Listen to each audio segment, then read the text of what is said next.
Hi guys, what's up? It's me, your Kuya Enjoyable, and today is my rest day. At gagawa na naman tayo ulit ng isang merienda. Yes guys, magme-merienda tayo dahil nagugutom ako. And it's already been almost 4 o'clock. And ayan, samahan niyo ako gumawa ng isang masarap na merienda sa hapong ito. So, gagawa tayo ng tabog-tabog. Ngayon, tinatawag namin dito sa Bicol, isang masarap na merienda siya.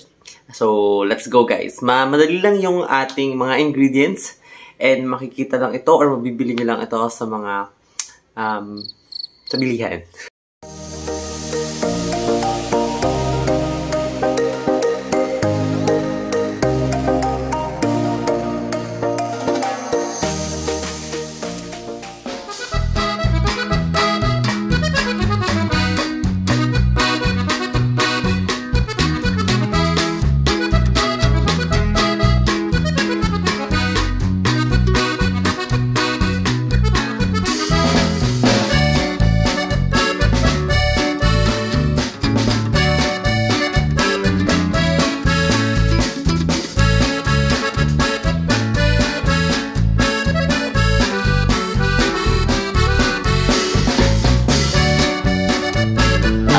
Inches later.